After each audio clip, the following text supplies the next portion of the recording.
Good evening, I'm Dennis Ward. Welcome to APTN National News. Sad news to pass along tonight as a longtime leader in Manitoba has passed away. Cathy Merrick, the Grand Chief of the Assembly of Manitoba Chiefs, passed away on Friday afternoon. Just last month, she was elected to a second term as the Grand Chief of the AMC, which represents 63 First Nations in Manitoba. In October 2022, Merrick made history, becoming the first woman to be elected Grand Chief. Prior to holding that role, she was the chief of Pimicikamak Cree Nation in northern Manitoba. She was only the second woman to hold that role when elected chief in 2013. Merrick was speaking at a press conference outside of the Manitoba Law Courts when she collapsed on Friday. She was taken to hospital in an ambulance where she later died. Over her many years in leadership, Merrick has been a tireless advocate for health care for First Nations people, suicide prevention, MMIWG, and much more. Condolences have been pouring in for the Grand Chief. Manitoba Premier Wab Kinew saying he and his wife Lisa have known Cathy for years as a Grand Chief, First Nations leader, sun dancer, and cookum. She was the first woman to be elected as Grand Chief of the Assembly of Manitoba Chiefs, something that made so many Indigenous and non-Indigenous people in our province proud. Kinew saying he would miss Merrick's wise counsel and, most of all, her hugs.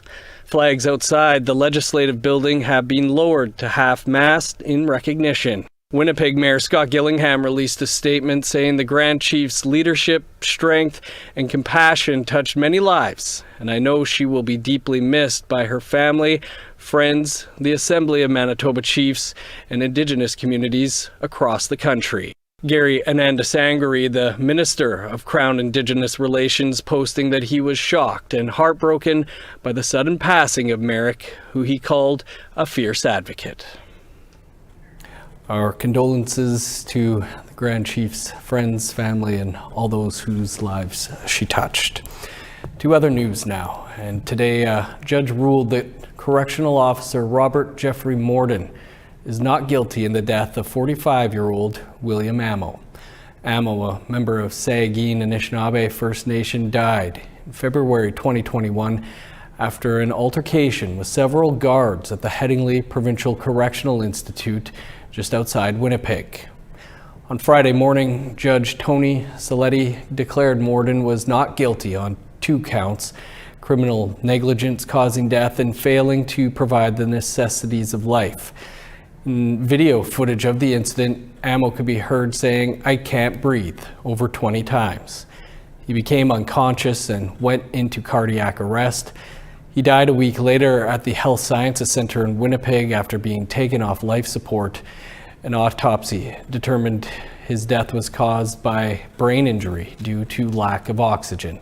Saletti said Morden, who was leading the group of guards tasked with controlling Amo, followed proper procedure. In a statement, Amo's mother Darlene expressed her disappointment, stating, quote, "My heart is broken." She said she will continue to fight for reforms in the correctional system to prevent future tragedies.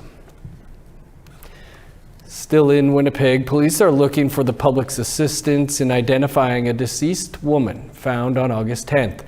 According to a news release, police were involved in an incident involving the deceased woman in the 600 block of Main Street in Winnipeg. This is a composite sketch of the woman. She's described to be in her 20s to 30s and approximately 5'5" in height with a very thin build. She has short dark hair, brown eyes, and has a mole above her left eye.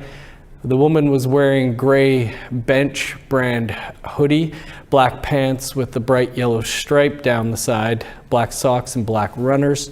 In her possession was a large tan-colored handbag and a blue Roots brand suitcase. If you have any information that could help identify the woman, you're asked to call the Winnipeg Police Missing Persons Unit or Crime Stoppers. New Brunswick RCMP say a 47-year-old man wanted in the death of one man and the injury of another has been arrested. In a statement on social media, the RCMP said Keith Martin, who was the subject of last night's alert in the Burnt Church First Nation, has been arrested. and thanked the public for their cooperation. This week, students returned to class, but at a Saskatoon high school, one student was seriously assaulted. Evan Hardy Collegiate students witnessed the traumatic attack as a 15-year-old girl was doused with gasoline and set on fire. Saskatoon police say the attack happened yesterday around 12:30 p.m. Multiple witnesses reported a fire and assault after a 14-year-old attacker intentionally set the victim on fire. A school staff member who tried to stop the altercation was also injured. The school was evacuated. It is still closed today while the Saskatoon Police Service continues their investigation. There's no word yet on why the attack happened. The victim is currently in hospital in serious condition. This morning, the attacker was charged with attempted murder, aggravated assault, and arson. A major Indigenous housing announcement was made in Toronto. 4 Indigenous organizations in Southern Ontario are getting a total of $24 million to provide 99 housing units. APTN's Fraser Needham has more.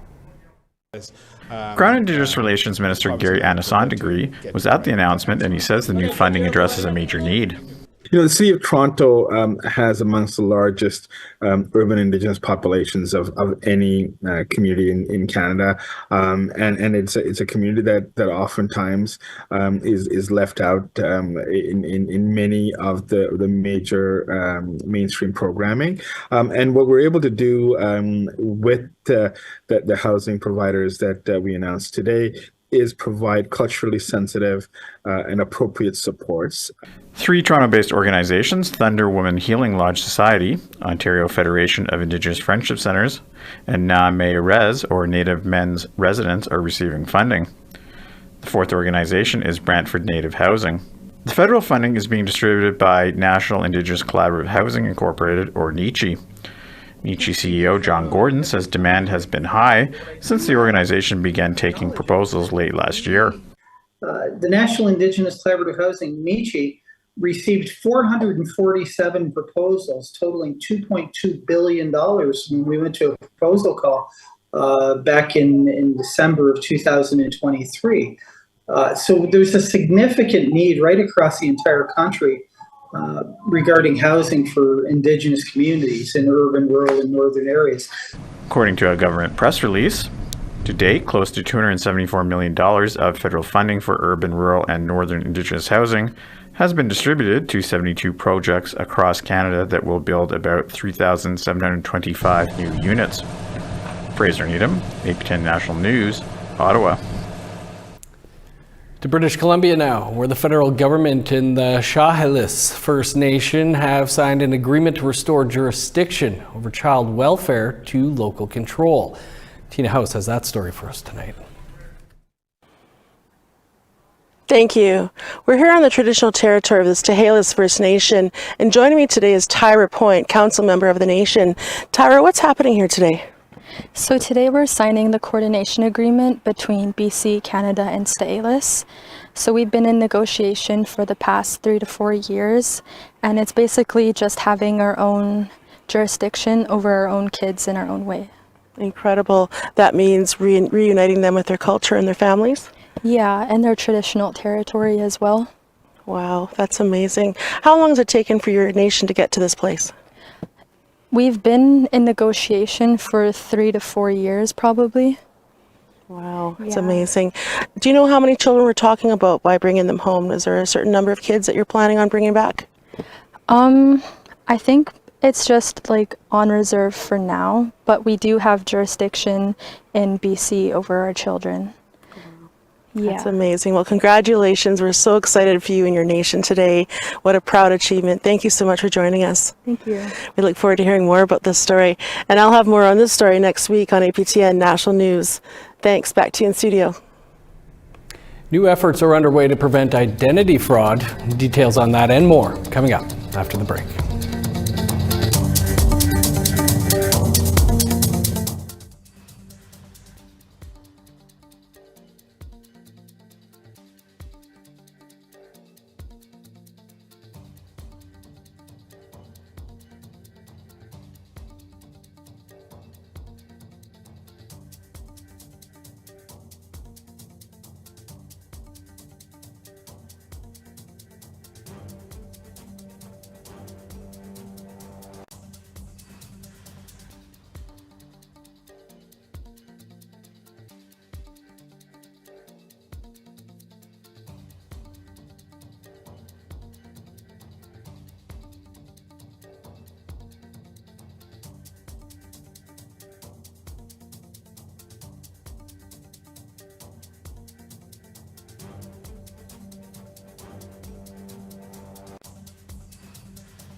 Welcome back. A number of research funding agencies are developing policy they hope will help put an end to academic Indigenous identity fraud. It's hoped that the new policy will ensure funding intended for Indigenous researchers will go to actual Indigenous peoples, rather than the previously exploited honor system.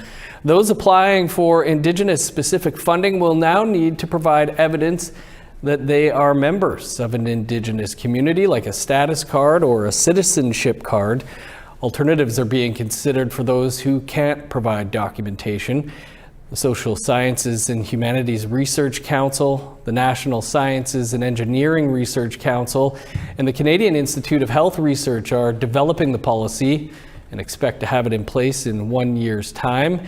Corinne Dumel is a status member of Opawakanassining, or Red Rock Indian Band, and a researcher assisting in developing the policy.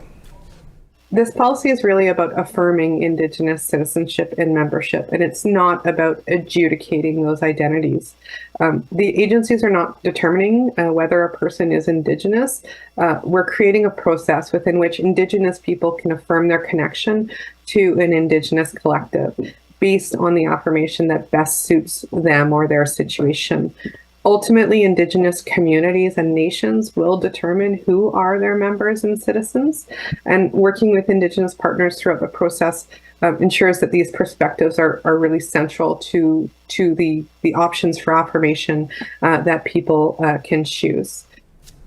First Nations woman's years-long legal battle against Yukon's Safer Communities and Neighborhoods Act, more commonly known as SCAN, has ended.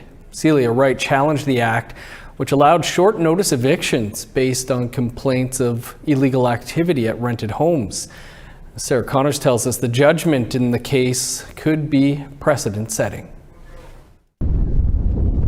On Thursday, Yukon Supreme Court ruled in favor of Ta'anquatchin Council citizen Celia Wright. The court agreed that a section of Yukon SCAN Act, which allows landlords to end a lease with as little as 5 days' notice, violated her Section 7 charter right to life, liberty, and security. I feel happy. I feel confident. I feel like I've done something really powerful. The house rented by Wright and her now husband was raided by the RCMP in November 2020. Drugs, cash, and stolen weapons were seized, though most of Wright's charges have since been dismissed. 1 month after the raid, SCAN investigators served an eviction notice on Wright and her family of 10 with only 5 days' notice. The SCAN unit eventually rescinded its notice after the family's landlord served them with his own. For a time, Wright and her family faced housing insecurity, at one point living in an RV without running water during the winter. Nobody should have to be homeless, especially with kids. No child should have to face that kind of disruption. Chief Justice Suzanne Duncan ruled that the section of Yukon SCAN Act dealing with the 5 days eviction notice be struck down. Wright's lawyer says civil societies and law clinics in other jurisdictions have raised concerns about SCAN legislation and its constitutionality. This is a precedent-setting decision for this type of legislation, but also in the Section 7 context, and so hopefully it will help them deal with their laws and maybe, who knows, strike them down. A preliminary review of the act is underway. It's expected to be completed in 2027. Sarah Connors, APTN National News, Whitehorse. APTN reached out to the Yukon government for comment, but did not hear back by deadline. Understanding health concerns, management practices, and improving connections between Indigenous communities is the aim of the first annual Anishinaabe Nation Moose Symposium. Guest speakers range from traditional knowledge keepers to university professors to wildlife pathologists. APTN's Mike McDonald reports.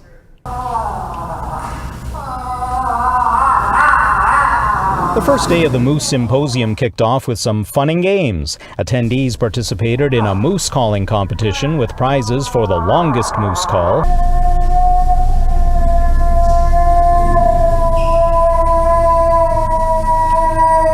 and the funniest.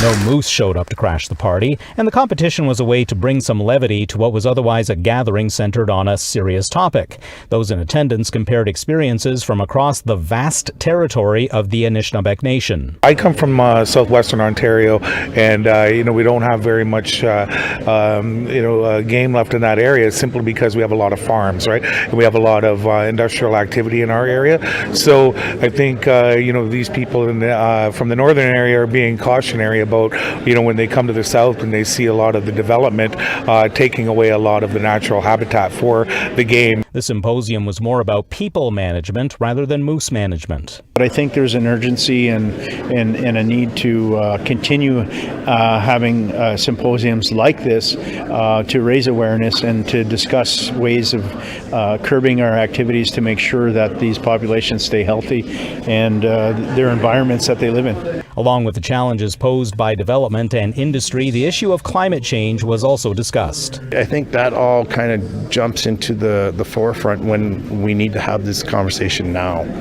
We need to start looking at not only like the health, but it also has climate change and the habitat where our moose are going to live and how we're going to cohabitat with them in those areas where they are, right? So yeah, climate change is a major factor in why this is important for us. The Anishinaabe Nation is hoping events like this will serve as a means of keeping tabs on the moose population while maintaining a deep connection with nature. Mike McDonald, APTN National News, Garden River. Still to come, a unique partnership between Inuit and South Koreans. Stick around.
Welcome back. Time now for our photo of the day. A beautiful sunset over the waters of Shoe Lake in Nopaming Provincial Park, located in the southeastern part of Manitoba. Thanks to loyal viewer Charmaine Straker for that. This weekend, keep us in mind by sending a picture to share at aptn.ca and tune in next week to see if you're our next photo of the day. Now let's take a look at your Saturday weather forecast. Starting on the East Coast, 21 and showers in Halifax, 17 with rain in Fredericton. 7 with showers in Kuujjuaq, rain in Nain and a high of 9. Rain in Montreal and a high of 23, 18 with showers in Chibougamau. 14 with rain in Sault Ste. Marie, 10 and showers in North Bay. 19 in Thunder Bay, 18 in Sioux Lookout. 19 with rain in God's Lake, 21 in Norway House. 22 in Winnipeg, 25 in Dauphin. 30 in Regina, 32 in Saskatoon. 31 in Meadow Lake, 25 in La Ronge. In northern Alberta, 25 in High Level, 28 in Fort McMurray. 30 in Edmonton, sunny and 33 in Lethbridge. Sun's out in 24 in Vancouver, 34 in Kamloops. 26 and showers in Prince George, rain and 23 in Smithers. 13 with showers in Old Crow, 1 degree warmer in rain in Whitehorse. 19 with showers in Yellowknife, rain and 17 in Norman Wells. 5 in Sax Harbor, 8 in Pawlatuck. 9 with rain in Chesterfield and Whale Cove. 2 in Resolute, 8 in Arctic Bay.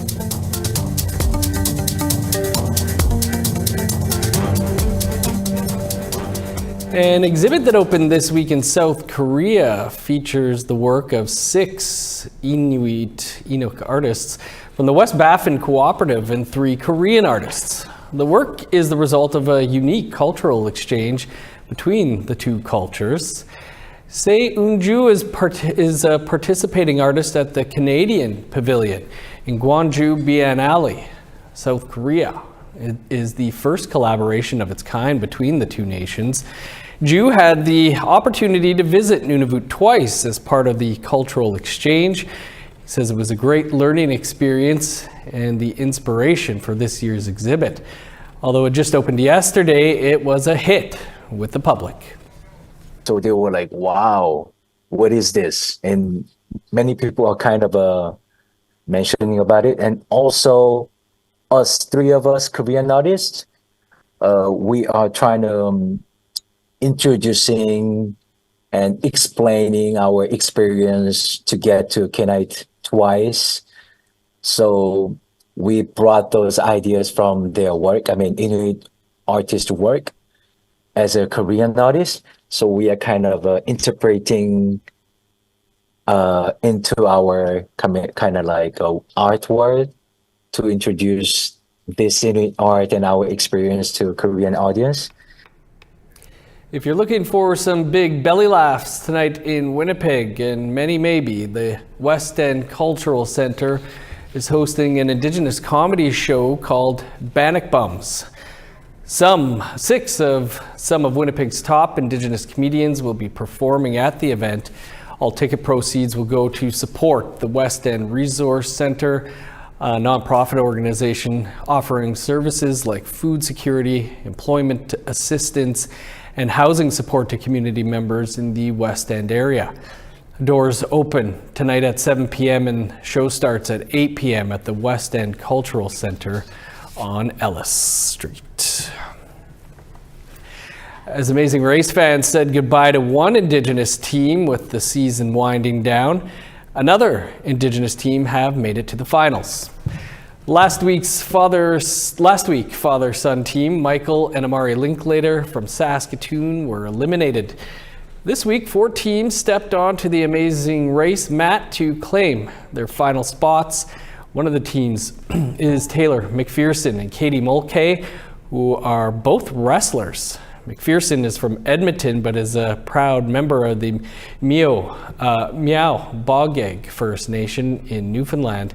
If they win the race, she plans to use the prize money to start a nonprofit, bringing sports to Indigenous communities. Mulcahy hopes to inspire young girls to get into physical fitness. Empowering women and women in sport, that you can do anything you set your mind to. Best of luck to them. That is all the time we have for your APTN National News for this Friday. For much more, visit our website, aptnnews.ca, and stay tuned now for our French language newscast, Nouvelle Nationale, in its new spot immediately after Friday night's newscast, where you'll be able to watch it each and every Friday. Special guest host this week too. Looking forward to that. I'm Dennis Ward. Merci, miigwech. Thanks for being with us. Good night.